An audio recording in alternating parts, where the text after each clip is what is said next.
There were in those days 4 theaters that you were required to play to prove that you had sort of made it. They were called the Lichman chain, and it consisted of the Regal Theater in Chicago, the Howard in Washington. There was the Uptown in Philadelphia, and the Apollo in New York City. You had to play those 4 theaters. Yes, I heard it. Oh, yes, I heard it. Yes, you heard me, baby. Now, take it home. That's why. On stage at the Apollo Theater, 3 generations of soul singers reminisced. It was the only really black theater that, this was like Broadway. I mean, this was like, yes, it was like heaven to, right. You know, it was like to young artists, this was hallowed ground, you know? Yes, I mean, absolutely. every great entertainer had been here. Like your Otis Reddings and your James Browns, and you got a chance to become friends with them and talk with them, and they give you little tidbits on what you should do. So you not only got educated about show business here, you got educated about the world and about how people are.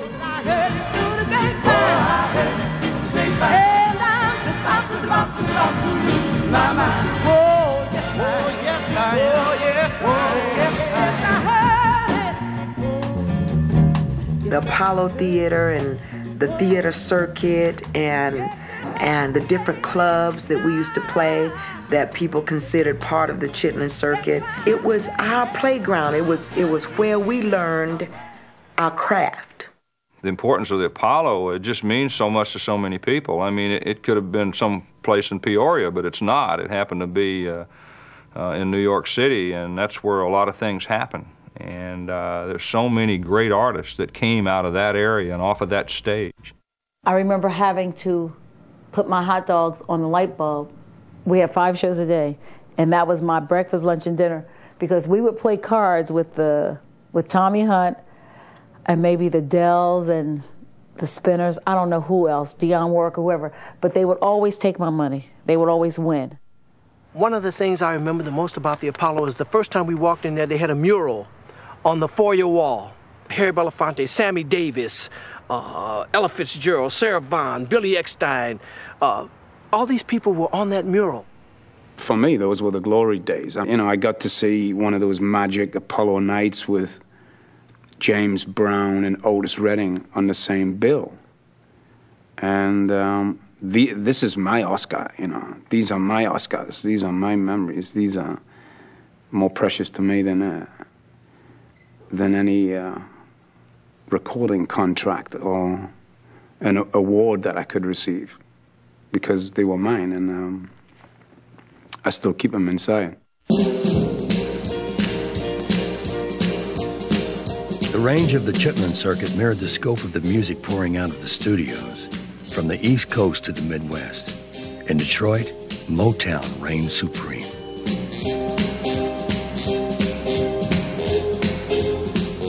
The songs were really songs that reached all across the world.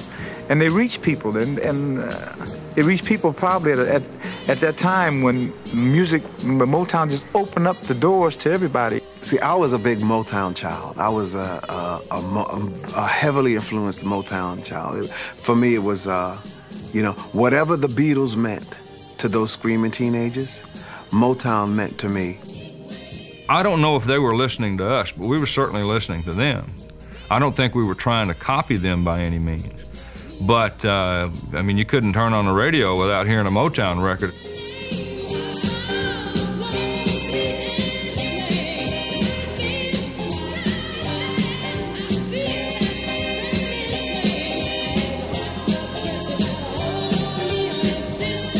What made Motown Motown was Berry Gordy, who is one of the most unique people, I'm sure, to ever be on this planet.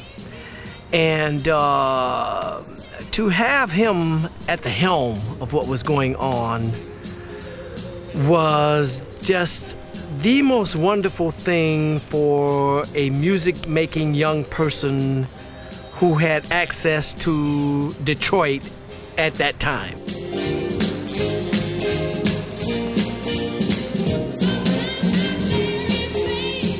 We first knew him as a songwriter.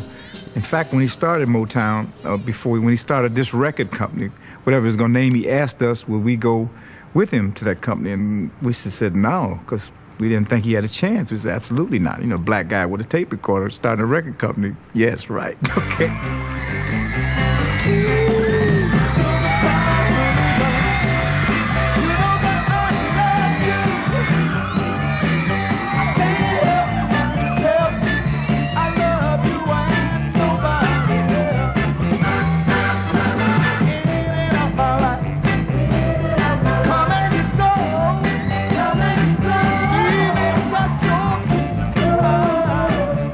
One is so magical. I mean, because you can see all your dreams come true. You just, yes, it's here. Barry had a vision, you know.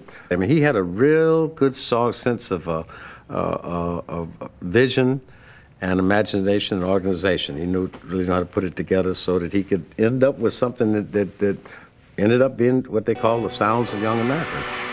And it was very, very different.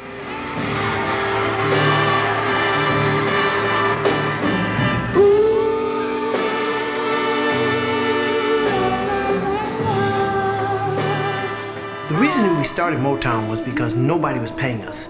You see, Barry would produce our records in the early days and put them out to other companies, and nobody really paid us. So I went to Barry's office one day, and he said, man, he said, this record is so big. He said, I don't know what to do, he said, because I don't know who to put it with, because nobody's been paying us. He said, I don't know who to put it with. So I said, well, why don't you just go national with it, man? He said, what? I said, why don't you just go national with it? He said, go national. He said, well, I'm not set up to go national. I said, but you can be. I said, nobody's paying us anyway. If we lose money, we lose money for ourselves. You know, why don't you just go? So he did. We came out with Please Mr. Postman. Smash. Right on the heels of Please Mr. Postman, we came out with Shop Around, which was just, whew. So that's how it happened.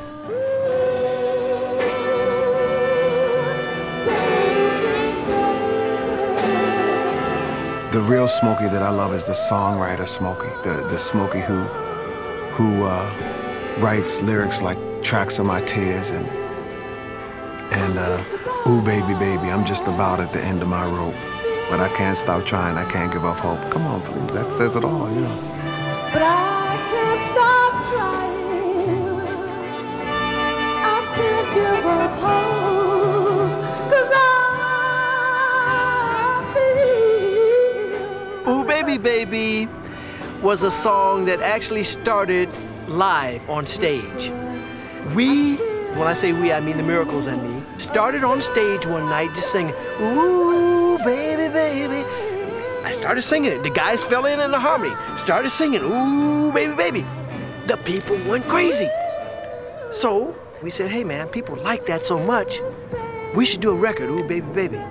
So we came home, finished up the song, went to the studio, recorded Ooh Baby Baby, and that's where it came from.